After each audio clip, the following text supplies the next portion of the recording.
Mango Frooti বা mango slice খেতে আমরা বাচ্চা থেকে বড় সকলেই খুবই পছন্দ করে থাকি। আজ আমি আপনাদের সঙ্গে শেয়ার করছি ম্যাঙ্গো ফ্রুটির রেসিপি। নমস্কার বন্ধুরা, রুমার হেসেলে সবাইকে স্বাগত।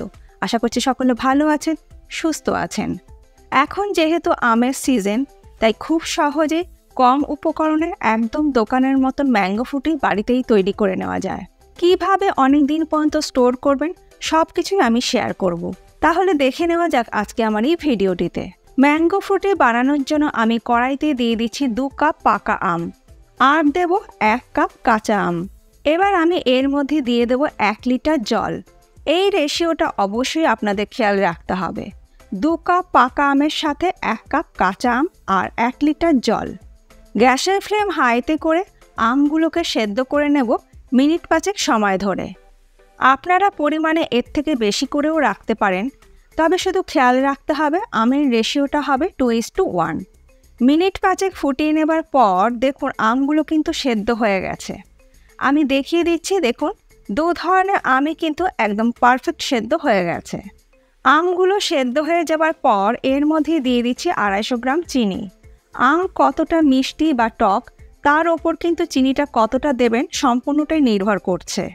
যদি আম একটু বেশি টক হয় সেক্ষেত্রে চিনির পরিমাণটা একটু বাড়বে, আর যদি কম হয় সেক্ষেত্রে চিনির পরিমাণটা একটু কম হবে। এটা কিন্তু একটু বুঝে নিয়েই ব্যবহার করতে হবে। তবে 250 গ্রাম চিনি কিন্তু যথেষ্ট। চিনিটা দেওয়ার পর আরও মিনিট 2-3 ভালো করে ফুটিয়ে নেব, যাতে আমের মধ্যেও মিষ্টি ভাব চলে আসে। মিনিট 3 আমের সাথে চিনিটা ভালো করে ফুটিয়ে নেবার পর গ্যাসের ফ্লেম আমি বন্ধ করে দিলাম। এরপরে আমগুলোকে একটা ছাঁকনির মধ্যে ঢেলে নিয়ে ছেঁকে নেব। তারপরে আমগুলোকে এইভাবে কিছুক্ষণ রেখে দিয়ে ঠান্ডা করে নেব।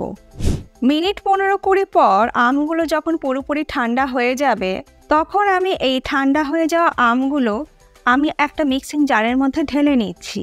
তারপরে এইটার একটা স্মুথ পেস্ট আমি তৈরি করে নেব। দেখুন আমগুলোর একটা স্মুথ পেস্ট আমি তৈরি করে নিয়েছি। ঠিক এইরকমই স্মুথ করে কিন্তু পেস্টটা তৈরি করতে হবে। এরপরে আমি এই পেস্ট করে নেওয়া আম একটা ছাঁকনির মধ্যে ঢেলে নিয়ে ছেঁকে নেব। যদি আমের মধ্যে কোনো রকম আঁশ থাকে সেটা ছাঁকনির মধ্যেই থেকে যাবে। যদি পাল্পটা এইভাবে ছাঁকনির সাহায্যে ছেঁকে নেওয়া হয় তাহলেই কিন্তু বেশি ভালো হবে।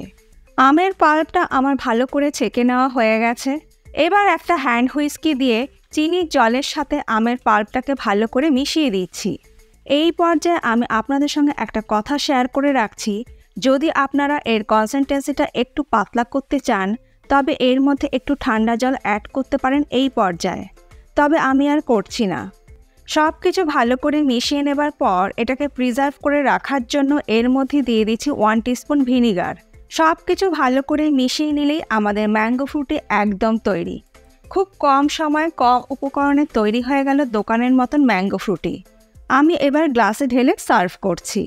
এই ম্যাঙ্গো ফ্রুটি কিন্তু আপনারা যে কোনো কাচের বোতলের মধ্যে ভরে ফ্রিজে স্টোর করে রেখে দিতে পারেন। আমি এই রকম কাচের বোতলের মধ্যে ভরে নর্মাল ফ্রিজে স্টোর করে রেখে দেব। এইগুলো মোটামুটি 15 দিন নর্মাল ফ্রিজে স্টোর করে রেখে দেওয়া যায়। তারপরে যখন ইচ্ছে তখন এইগুলো সার্ভ করা যায়। আজকে আমার এই সহজ পদ্ধতিতে তৈরি করা ম্যাঙ্গো ফ্রুটির রেসিপি আপনাদের কেমন লাগলো অবশ্যই জানাবেন। ভালো লাগলে বাড়িতে বানানোর সাথে সাথে সবার সঙ্গে একটু শেয়ারও করে নেবেন। আজ তাহলে এই পর্যন্ত, আবার দেখা হবে নতুন কোনো ভিডিওর সাথে। ভালো থাকবেন, সুস্থ থাকবেন, ধন্যবাদ।